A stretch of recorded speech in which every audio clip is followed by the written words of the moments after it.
Hey everyone, I'm Jake from Jake M Media, and today we're talking about why your photo quality looks bad. Let's get into it.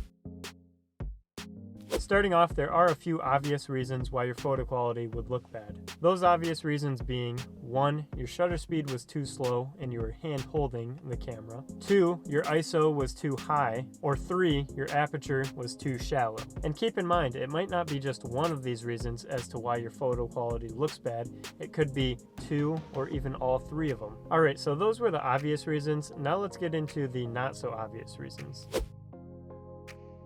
The first, not so obvious reason could be a low megapixel count. Most DSLRs and mirrorless cameras released nowadays usually don't go below 20 megapixels. And 20 megapixels is definitely enough to where it's not going to affect your image quality. Unless, of course, you pixel peep. I'd actually say that you could probably get away with, at the very least, 8 megapixels. And the reason I say that is because my phone's camera is 8 megapixels. Now, for the second not so obvious reason, you're using a low quality lens. I'd say if you're using any modern day lens, this most likely isn't your issue. However, if you're using a vintage lens or your lens has a lot of scratches and marks on the glass, then you might have an issue. Not all vintage lenses are bad though. A lot of people actually buy vintage lenses because they have those imperfections within the glass. But you should know this before you go out and buy a vintage lens. Moving on to the third not so obvious reason, you cropped in on the photo in post-production. If you edit your photos, which I recommend everyone does, then you might want to be careful with cropping your image. Cropping your image a little bit is okay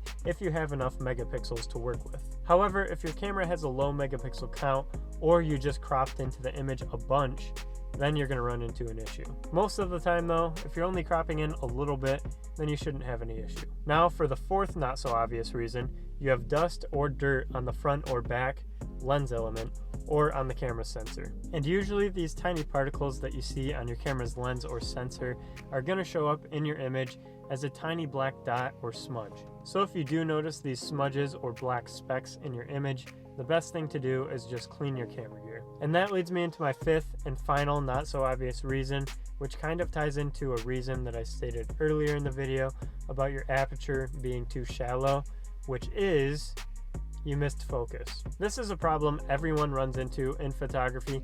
Beginners do it a lot. Professionals still kind of do it here and there, just not as much as beginners do. I still make this mistake a lot. A quick tip to help with this problem is if you're taking pictures of people, focus on your subject's eye. If you're not taking pictures of people, just make sure that your focus point is on your subject when you press that shutter down. And if you're still having issues with focus, then your lens might not be calibrated correctly, which is a whole nother issue in and of itself. You're gonna have to send your lens into the manufacturer, I believe, and they'll tune it up for you. Or I think you can do it yourself. I just don't know how to. Okay, so we've gone through all the reasons that I can think of why your image quality would be bad. Now, let's talk about how to fix it. Starting off with the first reason that I stated back at the beginning of the video, if your shutter speed is too slow, you have two options. You can either set it on a stabilizer like a tripod or monopod, or you can raise your shutter speed. However, if you raise your shutter speed, you're going to have to adjust your ISO and aperture accordingly. Now for the second reason, if your ISO is too high, you have two options again. You can lower your ISO and then adjust your aperture and shutter speed so that your exposure is correct.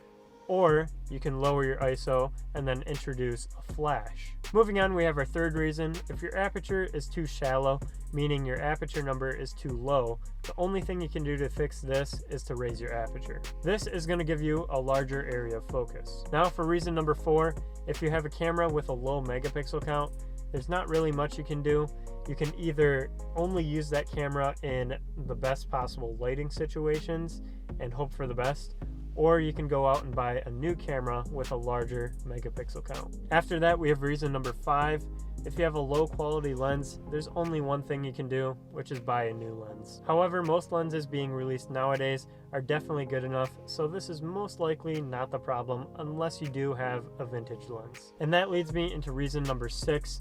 If you cropped in on a photo in post-production, The only way you can fix this is by not cropping in on the photo, because cropping in on a photo in post-production is going to reduce the amount of megapixels within that specific photo. Instead, frame the photo how you want it in the camera before taking the photo. After that, we have reason number 7. If you have dust or dirt on the front or back of the lens or on the camera's sensor, the only thing you can do to fix this problem is to clean your gear. That's the only way you can get around it. And that gets us into the final reason, reason number 8. If you miss focus, make sure you use the best possible focus mode and focus area mode. And because I don't want to list all the focus modes and focus area modes for each camera brand out there, here's the focus modes up on screen right now. And here's the focus area modes up on screen. Alright guys, that's it for this one. If you enjoyed watching and you want to see more videos about photo and video, subscribe by clicking pow right there.